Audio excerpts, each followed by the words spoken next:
You've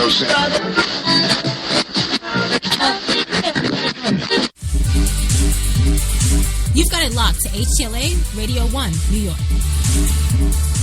And welcome to Real Talk. I am your host, this intellectual Kate Taylor, and this is HTLA Radio 1, New York. If you love film, if you live film, then this is the film show for you. We're going to talk real about everything real, so keep it right here. HTLA Radio 1.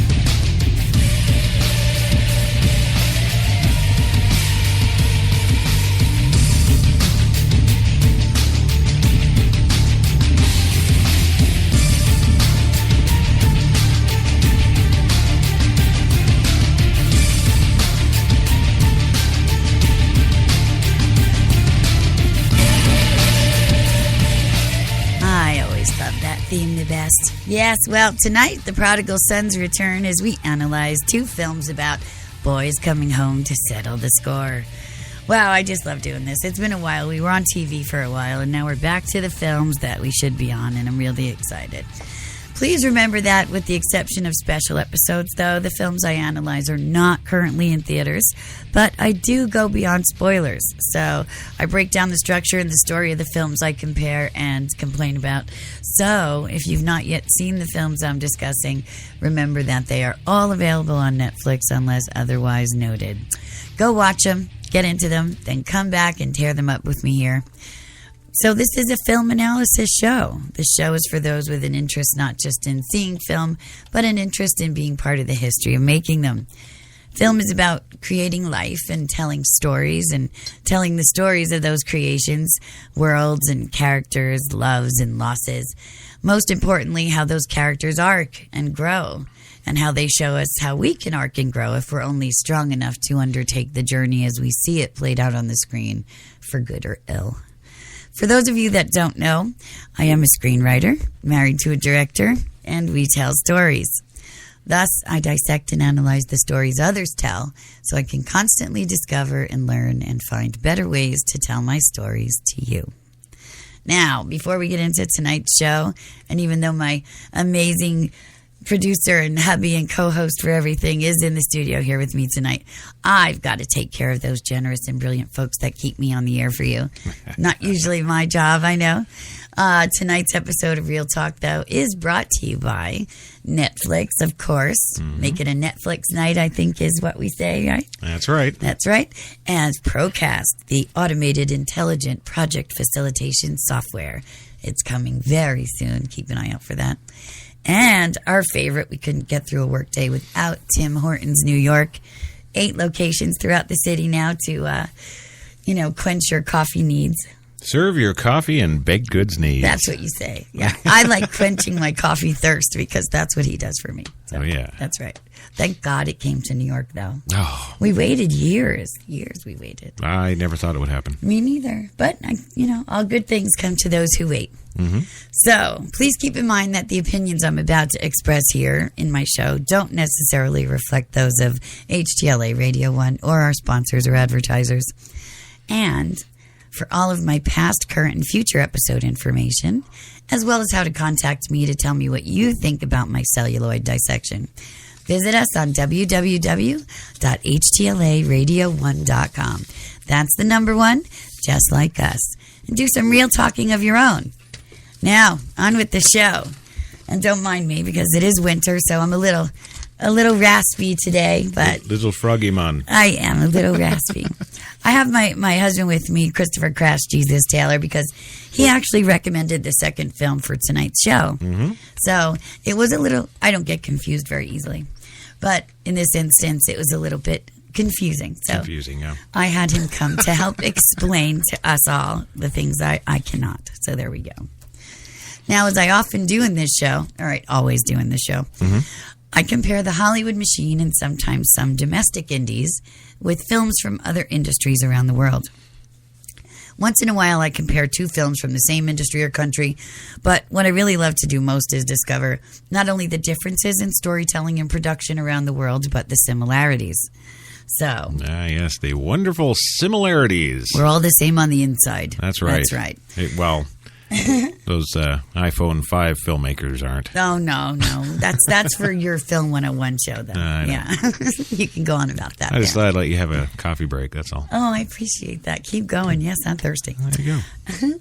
Tonight we've got a film from the U.S. called Blue Ruin, and this is the one that you'd recommended because you'd seen it. Right? Yeah. It's year 2013. Now, this film was written and directed by Jeremy Saulnier. Now, this guy is able to claim his discovery, and I'm quoting with my fingers, you can't see because we're on radio, and start kind of via his cinematography work on a lot of Oprah's television projects, such as her Masterclass series. So, yeah. So this is a guy, he just got a job. He's a cinematographer, works for Oprah, said, I want to make some movies. So that's where he got his, I guess his budget and his, okay, we'll help kind of thing. Yeah. But to me, it's obvious, but that's just me. Now, Blue Ruin by far has gotten the most acclaim, although my research shows he's made about a dozen indies. But this Blue Ruin has been his most famous. It even got, it was in Cannes. It was all the film festivals. Best up-and-coming filmmaker, as Joan Rivers used to put her finger in her throat kind of thing. Again, it's the sucky thing about radio. Right. But, best screenplay, best original screenplay, all this kind of stuff. And it's just, I'm not feeling it, right? But none of which of his other indies I'll recommend for you here either. They have, titles like, Crab Walk and stuff like that. And it's like, yeah, okay, see you later. Now, this guy is one my husband would call a beret wearer. Yes, Yes. wearer. He loves those filmmakers. No. In other words, traditional filmmaking is beneath him, and his projects are going to be much more convoluted and interesting than, say, those of, Adrian Lyne or Guillermo del Toro. He's got it going on, and those guys are just, trite Hollywood filmmakers. Yes, surface filmmakers. Exactly. Yes. Okay. I'll try to be more fair. But in truth, and as you'll come to discover if you see this film after you hear me, I really hated this film. I really did. I always hate a film that has a good premise, and that could have been done much better by somebody else. Right. So there you go. And that's the deal with this film. So anyway, it stars Macon Blair as Dwight and no one else of note at all. No, absolutely unknowns. In fact, I'm pretty sure he picked these people up off the street. The girl actress that played his sister, I don't know her name, but I have seen her in other things. But again, not noteworthy. Like a Claritin commercial? Or no, like other indies. Okay, all right. Other things of that kind of nature. Yeah, and it was filmed. Her line wasn't... right. I miss our voiceover days. Okay. And it was filmed on location in Virginia. Right. USA. Okay. Now, it grossed under $1 million in total. And I couldn't find a budget by the time of this broadcast for it, though, either. So, I don't know if it made money, lost money, broke even. Haven't a clue. I think if you asked the IRS, they would say it was a blue ruin. There you go. But it was irrelevant, either way. It's like we used to have straight to video and then straight to DVD, and now we have straight to Netflix. But that's good. At least it's better than straight to Amazon. Because if it goes straight to Amazon, you're really in trouble because they'll put anybody's film on Amazon. And they'll actually charge for it. I mean, it's appalling. Absolutely. Nobody, nothing. You shot it with your iPhone 4 and they'll put it there. Yeah. Yeah. I mean, I'd kind of be embarrassed if I had a film and it was distributed on Amazon. They're actually trying to break into the originals market now. Well, and they're coming along nicely with their budgets and facilitations for that kind of infrastructure in the future. I think they're definitely going to be a digital competitor with companies like Netflix in the future, but we'll have to wait and see. Well, they'll have to do better in their talent department first. Oh, yeah. Because right now they're... Yeah. Yes, they are. That's right. Okay. Now, however... The next film we've got tonight is called Dark Valley. Ooh. And it's a.k.a. Das Finstiertal. Das Finstiertal. Yes. It's a film from 2014. It was released the day before Valentine's Day last year. Coming to us from Germany. And it was written by Martin Ambrosch and Andreas Prochaska, who also directed. This film gets the revenge saga more correct. So even if it was easily guessable to me for the most part there, with the twist in the end I didn't really see coming because it was a nice little twist. But we'll talk about that later.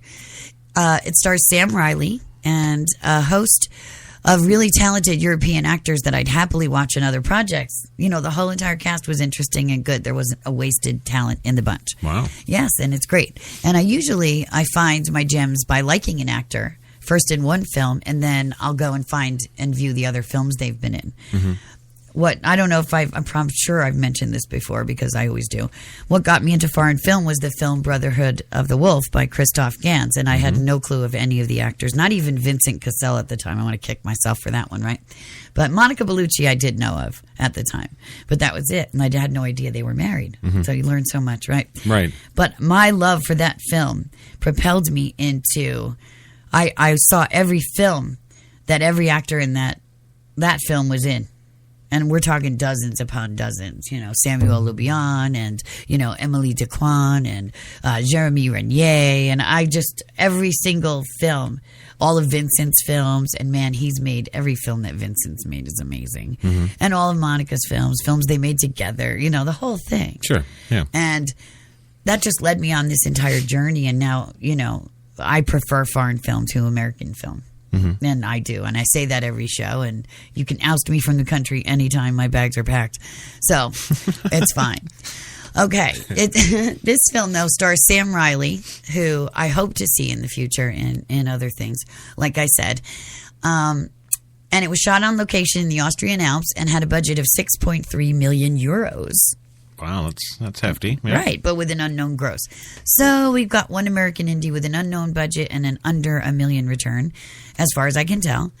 And the other is a European higher budget film that clearly shows by the way, you know, it displays and how much it made it, that it's not really relevant to tonight's discussion. But, you know, I always include that info for those that are curious. And because sometimes it really does have an impact on the analysis. I remember once we did that film with Dennis Quaid.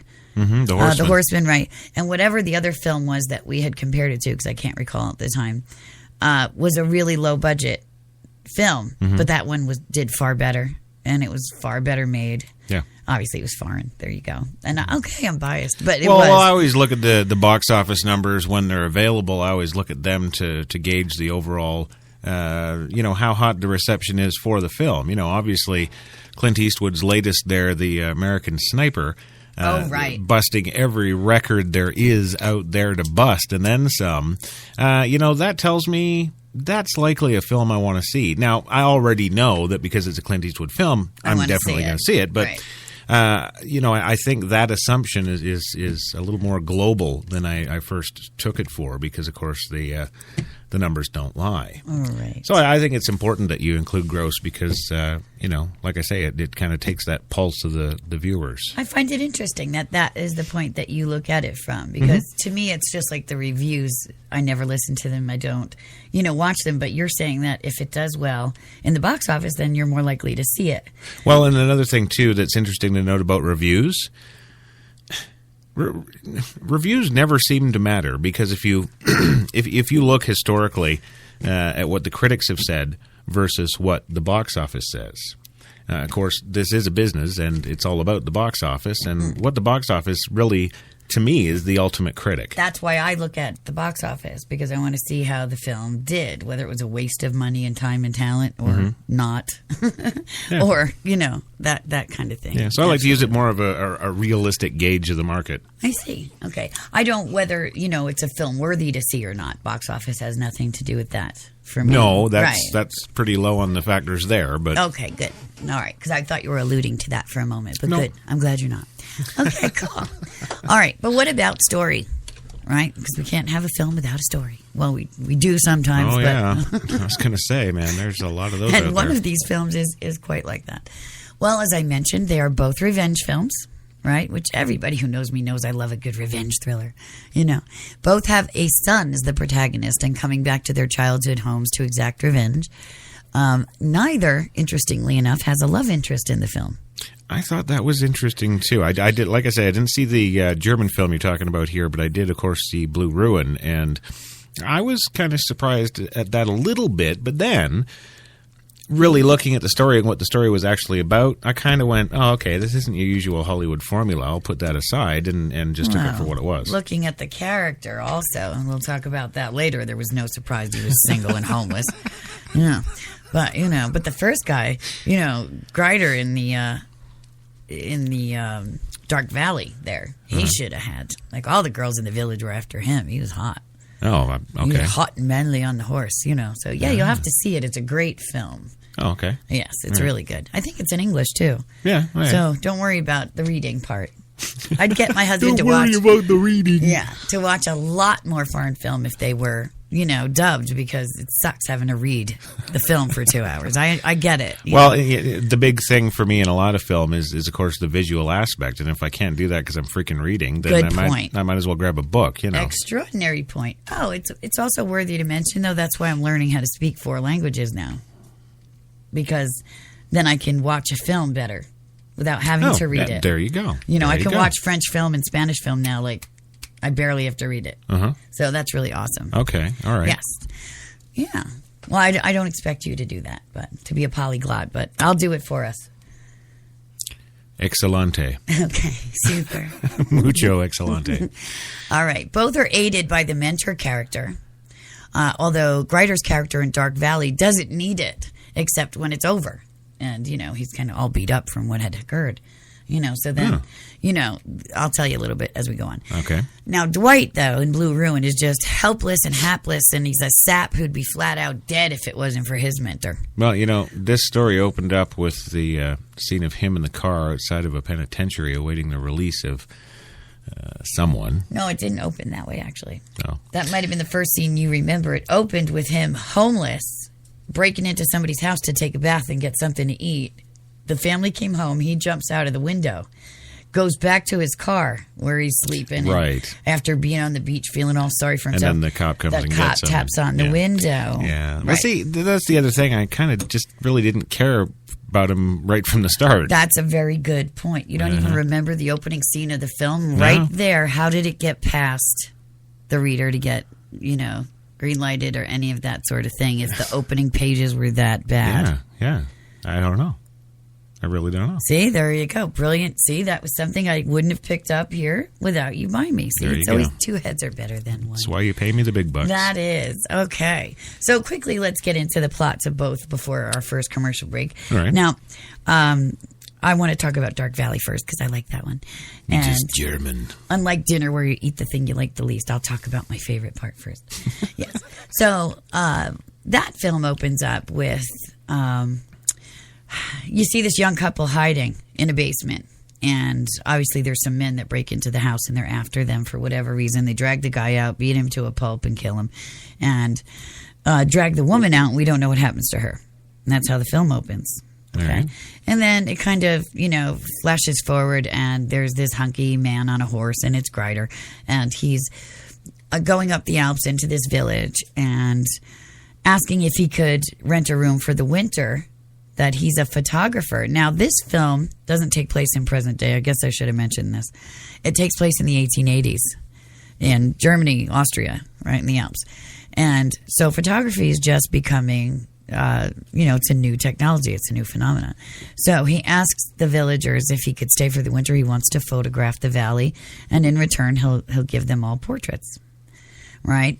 And so apparently there's this guy that runs the town. He's like, the unofficial mayor, like the big bully of the town, and his sons are all his henchmen and escort him to the woman's house where Lutzi, the young daughter, have a room, and they take care of him and take him in and all that stuff. And she's about to get married to Lucas, and she says, "Will you please take my portrait for the wedding?" And he's like, "Absolutely." And she gets frantic for a moment, insists that he take the portrait before the wedding day. No. So, okay, that's a nice plant. We don't know what's going on there yet. So that's how that opens. So he's going to stay there for the winter, and he's got his photography thing, and that's what we know. So that's how it opens.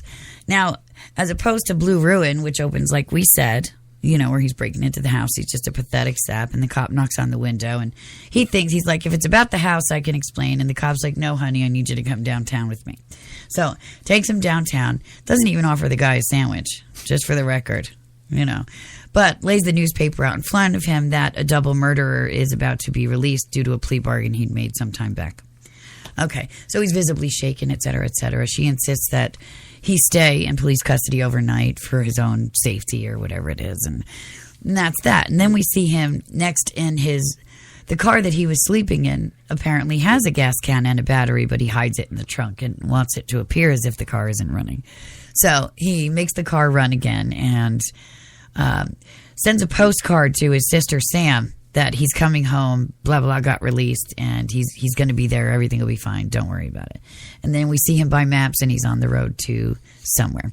So that's the first part of the first act of both of these films. Present day one, period piece the other. They're both on a mission to this place. Right now we don't know that Greider's returning home, but they're both, on their way home. They're home for whatever reason, and that's where the story starts. And when we come back from our first commercial break, then we're going to start talking about the plot points and devices that, one gets really exciting, the other not so much, but it could have. And we'll talk about that. 2 minutes. We'll be back after this commercial break. You've got it locked to New York's best talk, HTLA Radio 1.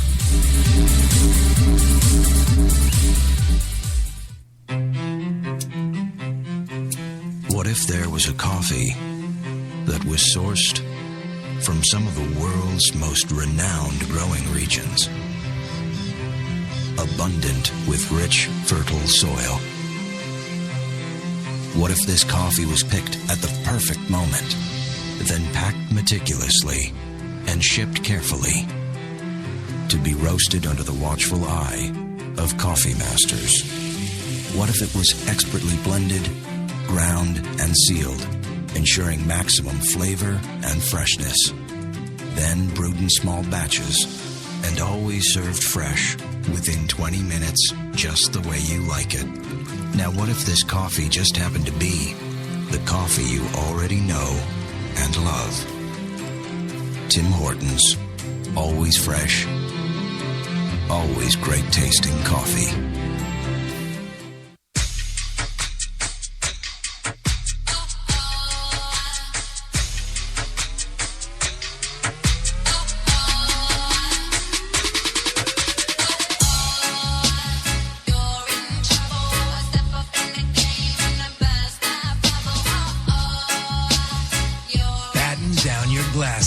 White Rum has a new captain. Introducing the all-new Captain Morgan White Rum. 5 times distilled for a smoother taste. The hot new accessory, brows that wow. New from Maybelline, New York, it's Brow Drama, our first sculpting ball brush with tinted gel. Just sweep, then sculpt for bolder, sculpted brows. New Brow Drama. Get the look at Maybelline.com. Maybe it's Maybelline.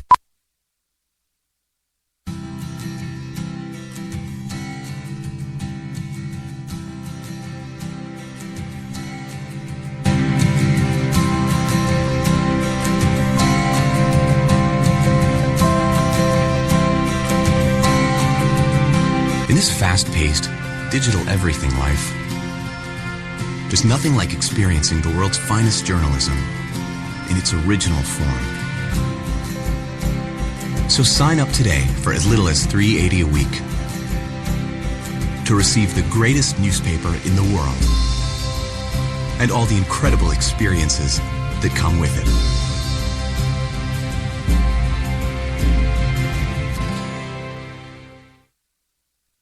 When we arrived at our hotel in New York, the porter was so incredibly careless with our bags. And the room they gave us, it was beautiful. A broom closet. But the worst part was the shower. My wife drying herself with the Egyptian cotton towels. Shower curtain defined that whole vacation for her. Don't just visit New York. Visit TripAdvisor New York. With millions of reviews, a visit to TripAdvisor makes any destination better.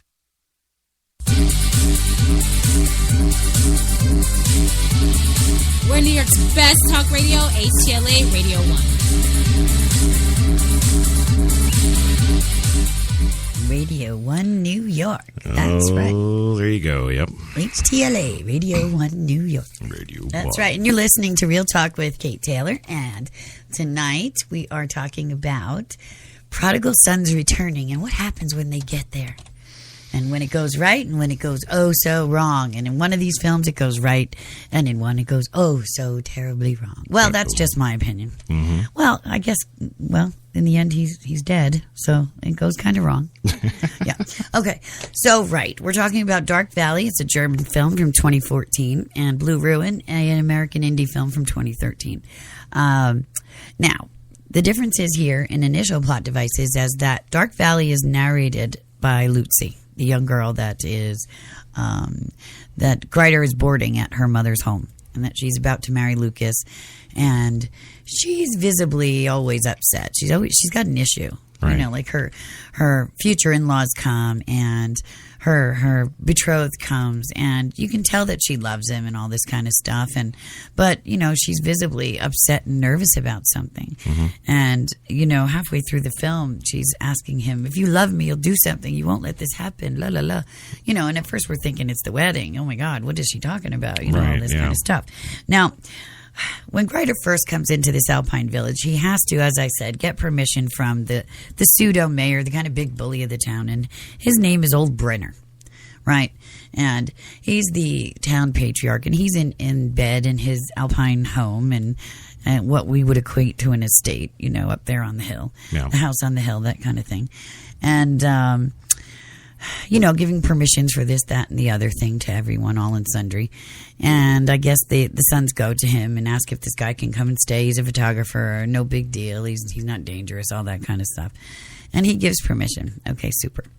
So it's just weird. Like, you get the whole vibe, that everybody in town is afraid of this guy, and his sons are like the enforcers. And as I noted, it's a period piece, and it's got a very Western-y feel. Mm-hmm. A German Western, go figure. But it's true, and it works. And an Alpine village, but it works. It really does. And it's visually interesting and intriguing. The cinematography is beautiful. Obviously, the landscape is beautiful. Right. And I guess, being made in the country by people that live there, and it's their history, that everything is authentic, and it just feels that way. It's not like an American trying to recreate another country's piece, or no, sure. You can tell it's incredibly authentic. Now, the difference between Dark Valley and Blue Ruin is that it isn't narrated. The narrative itself isn't written well.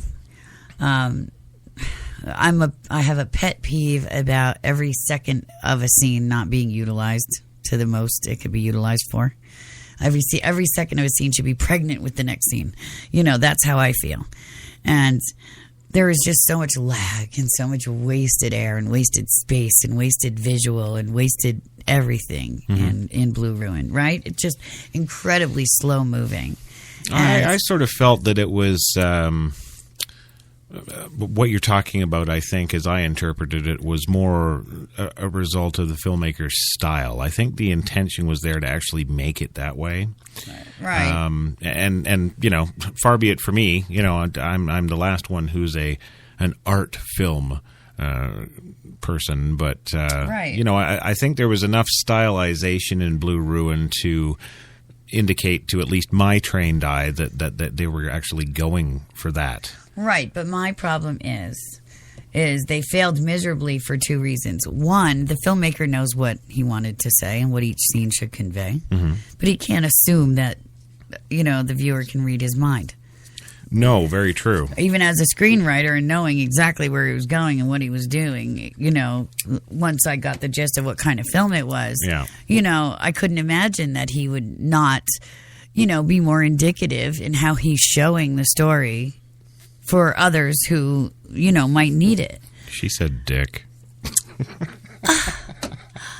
Yeah, I hate films that I feel are really slow moving when they don't have a point to it, when it's just because, you're going for the artsy thing like you just said. Maybe it's that scene element visually where, something else could have been put in there to further the story. You know, because to me it's all about story. How many times can I watch this guy walk around disheveled and slow moving and doing this kind of thing and try to figure out what the heck he's trying to do. And then it goes from him being like, you know, as you said, there was no opening to make me care about this character. No. Whatsoever. So I didn't care about anything he was doing, you know. And then he gets to the penitentiary and he's outside waiting. And he follows the convict that's released, like we saw in the newspaper, to the bar where his family's waiting to celebrate his release. And he, you know, either gets him in the bathroom or he's in the bathroom and sneaks in there or something like that. And he ice picks him, but he kind of misses. The guy's ready to kick his ass. Right. But by some fluke of luck, he gets another stroke in the temple. I have to say, the actor who was dying on the floor there did an excellent job. He didn't die right away. I thought he really did a good job with the death, gotta say. That was probably the best part of the film for me. And later on when Ben shoots the guy's face off, that was really good too. But we'll get to that. So, you know, other than that, you know, right there and then you see what...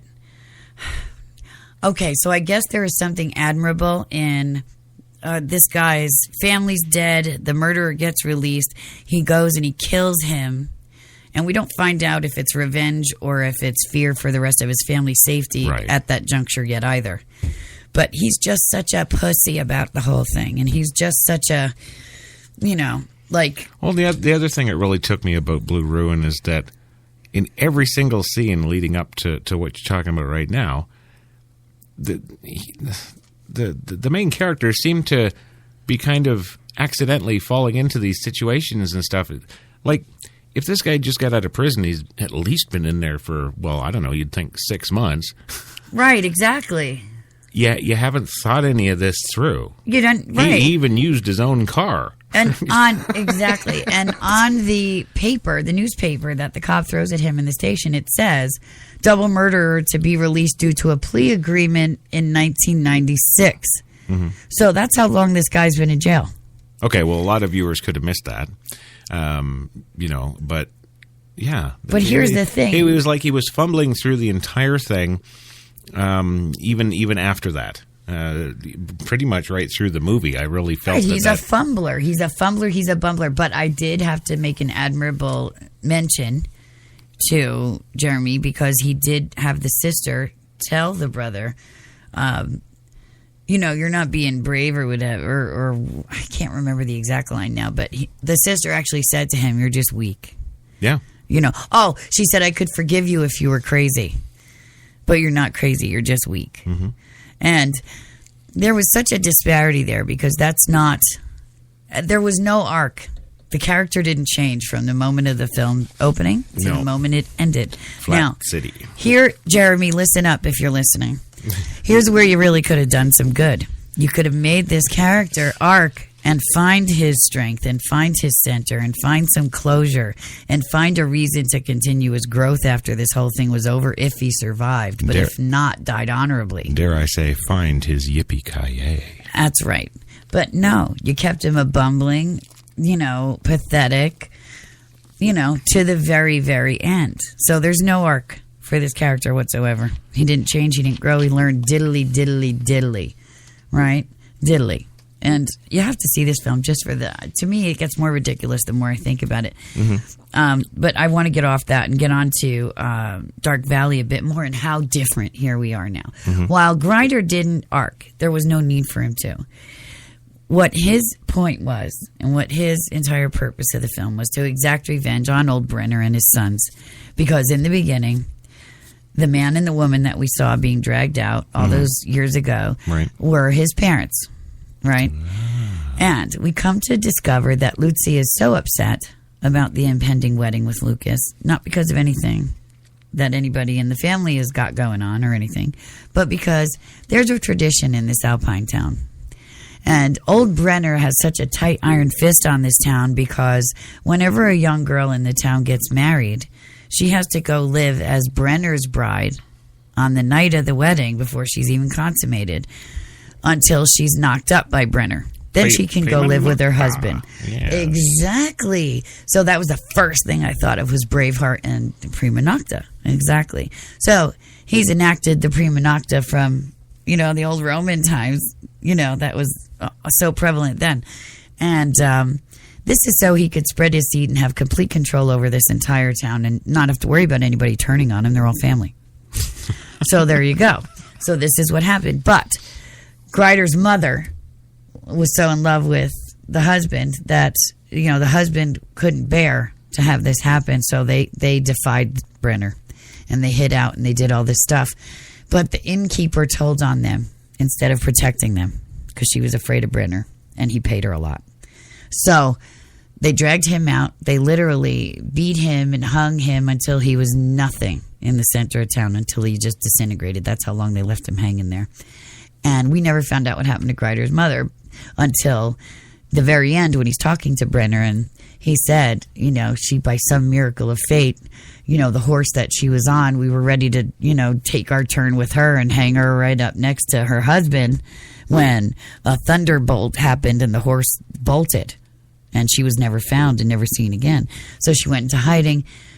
She had already been living with Brenner, unfortunately. So she was knocked up by Brenner. So Grider is Brenner's son, right?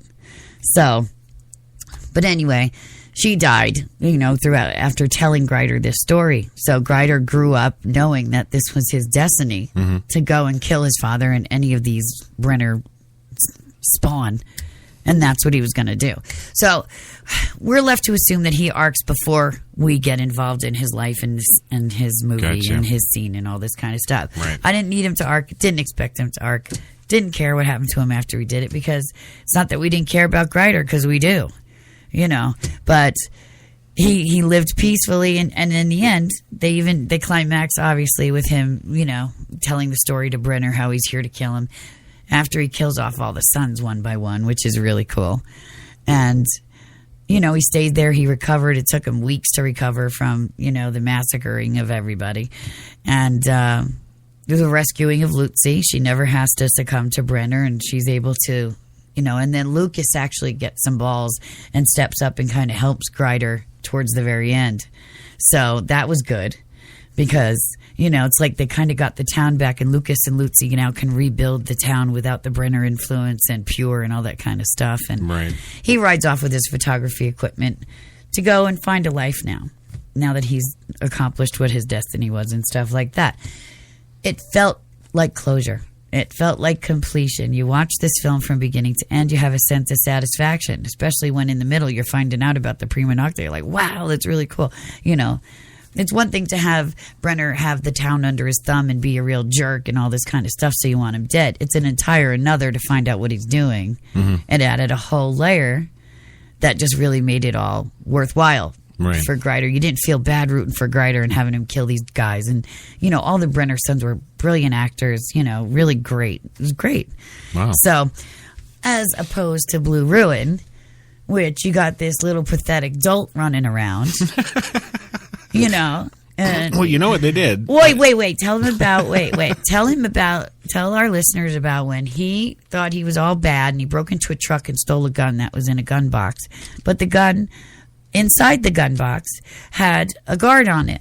So it goes around the trigger so you can't pull the trigger. Right. So instead of trying to pick the lock on the gun guard, he's hitting the gun with a crowbar or something until he breaks the barrel right out of the gun. And now the gun's useless and he just chucks it into the sea. Total wasted 25 minutes. Oh, yeah. Yeah. But then the director, in his infinite wisdom, puts a crossbow in the man's hand.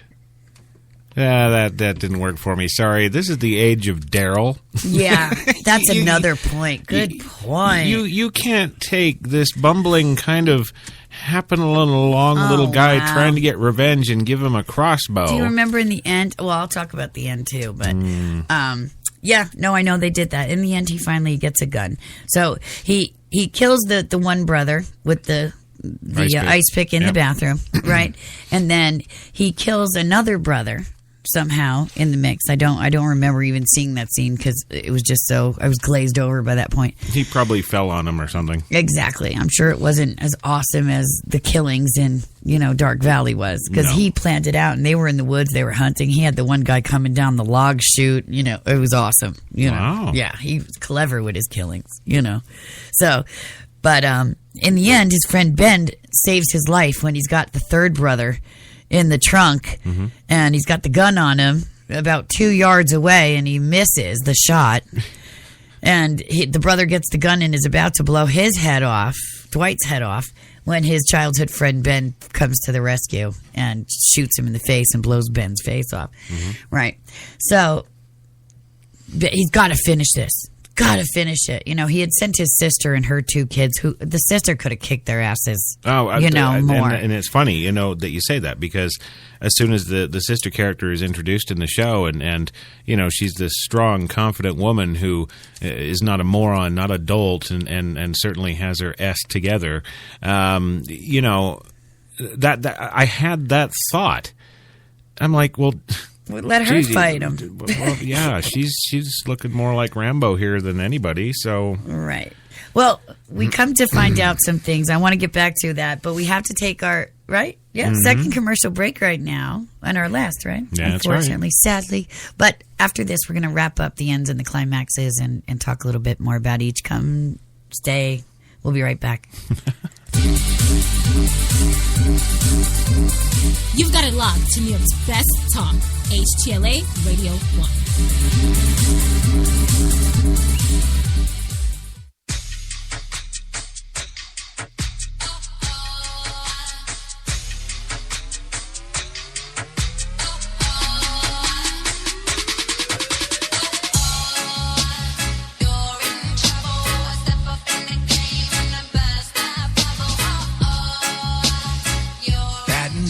Glasses. White Rum has a new captain.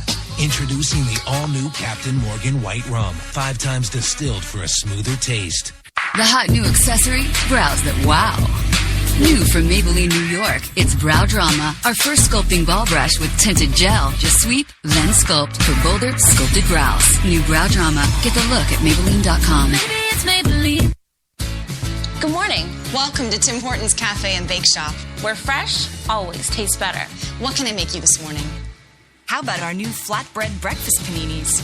Made fresh, just for you, with your favorite breakfast ingredients on maple or multigrain flatbread, then grilled to hot, melted perfection. Just $2.99. Who couldn't warm up to that?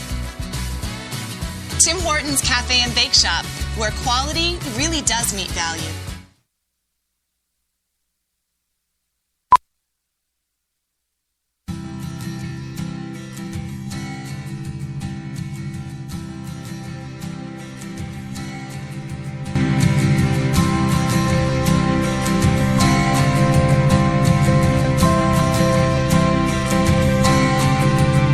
In this fast-paced, digital everything life, there's nothing like experiencing the world's finest journalism in its original form. So sign up today for as little as $3.80 a week to receive the greatest newspaper in the world and all the incredible experiences that come with it.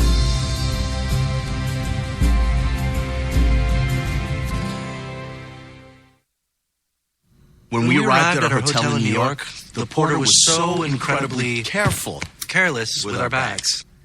And the room they gave us, it was beautiful. A broom closet. But the worst part was the shower.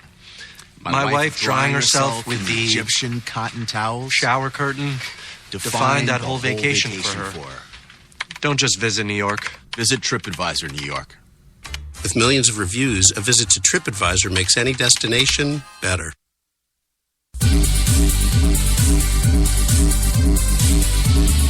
We're New York's best talk radio, HTLA Radio 1. New York. That's right. She's got to say New York. We forgot to make her say New York. We got a bunch of her saying New York. New York. She says we're New York's best talk, HTLA Radio 1. You didn't hear that? It was right there. All right. Whatever. Okay. I'm just used to hearing New York at the end. Whatever. You change it up on me and I don't know. All right. Anyway, we're going to wrap up these 2 films. One good, one bad. right? Mhm. And when we left for commercial break, we were talking about Blue Ruin, and I had made some notations as I was watching this film today about the writer thinking maybe this is kind of a modern Hatfields and McCoys, because I told you the story about Dark Valley, but let me tell you a little bit about the story of Blue Ruin. Apparently, Dwight's dad was banging Big Wade's wife. Now, these are these two families again, right? Wade family, he killed the one son outside in the bathroom in the bar, the one that, Yeah. Because supposedly, that was little Wade. That was the son. Right. So supposedly he killed Dwight's father and mother, and in revenge for, his mother sleeping with Dwight's father. Okay. So he killed Dwight's parents. Okay, that was supposedly what had occurred. All right. Now, as Dwight's got the gun on the other brother that he misses from 2 yards out, the other brother says, "You're such an idiot. It was Big Wade that killed your parents. Little Wade just took the rap because he could get away with it and make the deal." Big Wade sat home and he watched Wheel of Fortune and he drank and he did what he did, and he didn't die by your hands. So now you're going to die knowing that the person that killed your parents, died had a great life. Yeah. Had a great life and died in natural causes. You're killing us and we didn't even do it. So right there's what a dolt, double dolt, right there. Okay. So you just did all that. And, supposedly he sent the postcard to Sam saying, "Get out, I'm coming." He got out. "I'm going to do this and they're going to come after us. So you have to take your kids and go," and all this stuff, Right. Yeah. And I also think that somewhere along the line, Jeremy got the idea for this film because there was a news story back a few years ago, and this really happens in Greece, when there's a dispute between families. The male children of the family actually have to stay in the house for the rest of their life, because if they're even a hair's seen off of their own property, in their own backyard even, they'll be killed by the family who's holding the grudge. They just are going to be killed on sight. And it's like that. It's been like that for thousands of years. To the death, it doesn't change. And the mother was pleading the Greek government to do something about this tradition that, her husband had done something to offend a family, and now her 13-year-old son's life was over. He had to stay in the house until he died, or he's going to get killed. Right, yeah. So I think that Jeremy kind of got a whiff of this story on the news and tried to translate this into some modern day kind of, Greek revenge to the end thing. Yeah. And it just wasn't flying. I think even if he had a strong hero, it wouldn't have flied. It wouldn't have flown, because it just wasn't. Again, we didn't really care. You never showed the parents. You never showed the affair. You never showed Big Wade. Not even once. Big Wade, who the hell is Big Wade? Not even a picture on the wall. No. That's right. So, this guy is dying, and his sister's fleed with her children now for an event that you didn't even see. You didn't even see newspaper clippings or any of this stuff. No crime scene photos. No, what do we care? None of it. I mean, there was nothing really to even pull you in to make you want to care. Exactly. And then, so the brother is telling him, you're a real dolt. You're never going to get the guy who killed your parents. He died in natural causes, and my brother took the rap. He didn't do it. You killed him. He didn't do it. And now you're going to kill me. I didn't do it. And you're killing us because you're afraid we're going to come after you. That's what I mean. It's like a modern day Hatfields and McCoys, and when does it end, and all this stuff.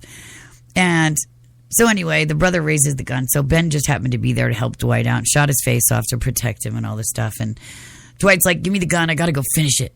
I'm going to go finish it." So he goes and he finishes it. He goes to the house where the other last brother lives, the last remaining limo driving brother. Mm-hmm. Yeah, and he sees the limo under the tarp because, it could have been any car, 3 feet longer than a normal car under that tarp. It couldn't have been a limo. He had to lift it up to check because we couldn't tell it was a limo under that tarp, So we know we're at the right house, right place, right time. Nobody's there for like 2 days. He goes in, he makes something to eat. He starts looking through family photo albums. Like he gives a hoot about this family's other, what? What was that about? No idea. And then he leaves a message on the phone, voicemail in the house, saying, "I killed your brother. I killed your other brother. And I'm going to kill your last brother. And I'm going to kill everybody. And, this is going to end, one way or another.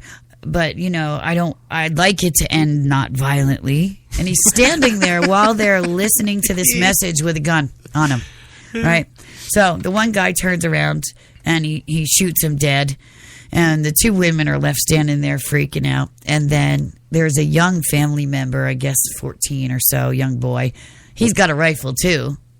Where are these? Virginia? Somewhere unless it's there, West Virginia. No, Virginia's not really like that.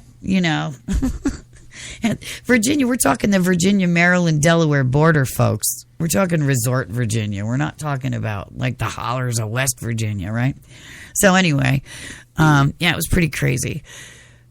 So the young guy, in defense of the women of his kinfolk there, shoots Dwight in the stomach with the rifle. And Dwight doesn't kill the young kid because he wants it to end here. He's being honorable. It's got to end here. It's got to end with me now that I'm shot. It's got to end with me. And, Yeah, as the women pull out a couple of Uzis. And the woman pulls out a machine gun and she's got it. Yeah. And she starts shooting the firing and then he's firing the shotgun and all three of them are dead on the floor. The 14-year-old's walking down the road. Chucks the rifle in the woods as he goes. Mm-hmm. The women are dead. Dwight's laying there bleeding.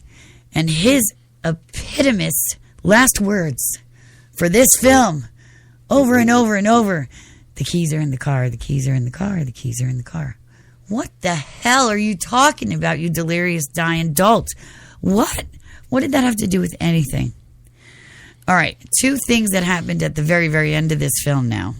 Because the writer thought he was wrapping stuff up. Oh, yeah. Dude, go back to being a cinematographer. The postcard arrives at his sister's house long after this is all over, right? So that was another, you're a pathetic sap and the world's against you completely. The universe wants you dead. Just call it a day.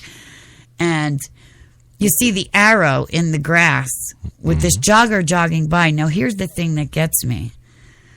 It was completely juxtaposed, this story of crime and families and killing each other and all this blood and violence and stuff against this completely quiet suburban neighborhood that, manicured lawns and joggers and dog walkers and kids going to school and, it was just an epic fail. Whatever the message he wanted that, even family violence can lie beneath the surface of a quiet, pastoral, suburban landscape.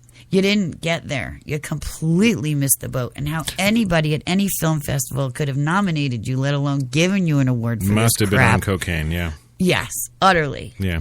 The director is the writer? Yeah. Wow. Jeremy Saulnier, yeah.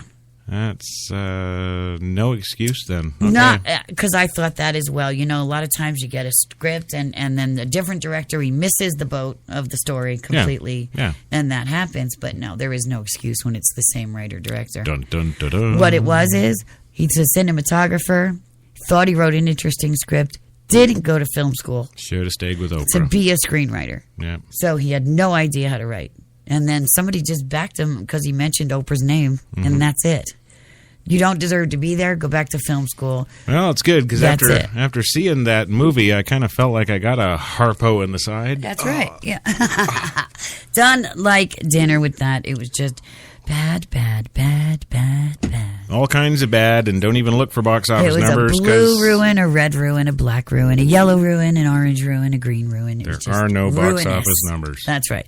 Okay. Now, on the other side of the coin, though, happily, is Dark Valley. And like I said, that ended well. It wrapped up beautifully. Lutzi, the village was free. And, he suffered terribly. He almost died. He got beaten up, but he killed the bad guys, freed the town, his hometown, avenged his mother, his mother's husband, because it wasn't any relation to him, but, the man that the mother loved. And, and went on to hopefully find love and start a family and have a life of his own because he was hot, and he should. So there was resolution in the revolution. Exactly. And like I said, he didn't need any kind of mentor characters. He had his plan. He was doing it. He was clever though, and it was always his presence on the screen that gave you the idea of something going on, or the director didn't need to do plants, or the writer didn't need to insert any kind of anything, because it was the actor's actually presence and demeanor on the screen that let you know when something was going on.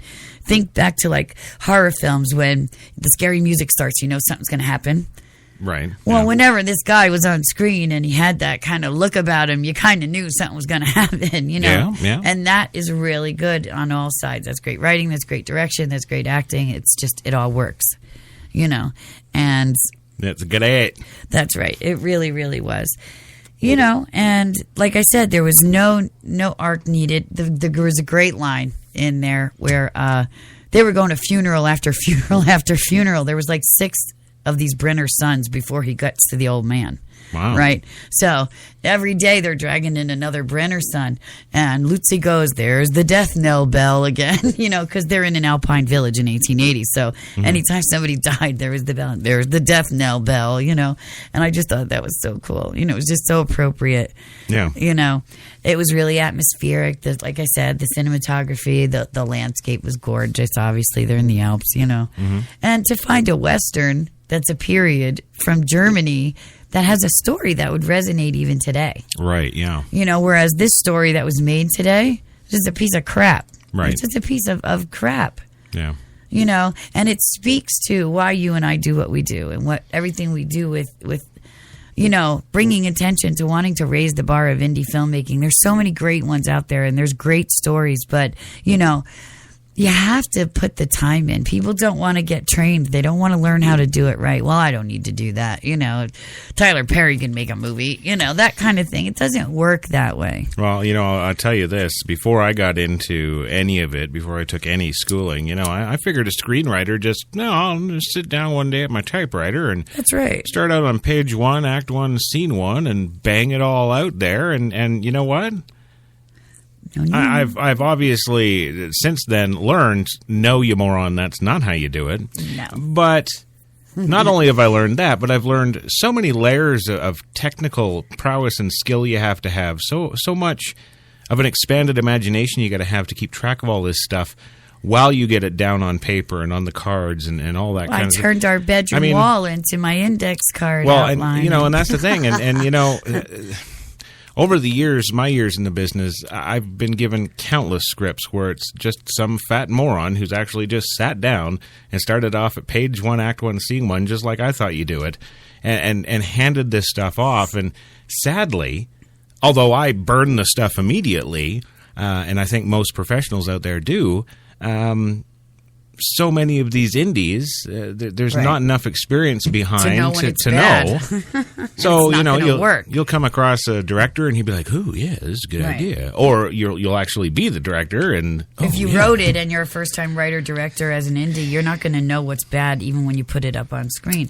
You know, because even though the story was an interesting story and it could have worked if somebody else had done it, but because this person was not as educated as they should have been, not as trained as they should have been, they didn't even notice, you know, when it was being translated on screen that it didn't work. Well, and look, here's another case in point. Border Crosses, Gary Stamford, incredible screenplay. Langford. Yes. Incredible screenplay. That was, I cried. Absolutely wonderful. The thought-provoking, emotion-ripping, wrenching out of every page. Perfect screenplay, I would say. Right. On the technical side and on the entertainment side and the storytelling side. Absolutely. All the elements are there. But who is he? Well, he's the director. Well, no, he's not. And, of course, that film ultimately still sitting in the... Still not made. No. Right. So, yeah. Well, yeah, there's that whole thing, too. Well, it's better... I don't know. Yeah, it's a great story, but, you know... The ego can't get in the way. Nope. You know, but there's so many more bad stories that get made than good ones that don't. Well, that's true. Anywho. Right. Well, I am I'm glad that we got through with both films, and I do recommend seeing both, see if you agree or disagree. You know, and definitely let me know. As I bring up the lights on another episode of Real Talk, I definitely would like to thank HTLA for giving me the opportunity to put my film school education to good use here each week. And thank you to our sponsors and all of those involved in making the shows and films I analyze here for you. A big thank you to my crew, and as always to my producer and my leading man, Christopher John Taylor. Thank you. Don't forget to go to the website to check out what's coming next, write to tell us about tonight's show, and to check out all of our original programming. Tune in next week as I dish for real about all things real. Good night, Meeps.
We're New York's best talk radio, HTLA Radio 1.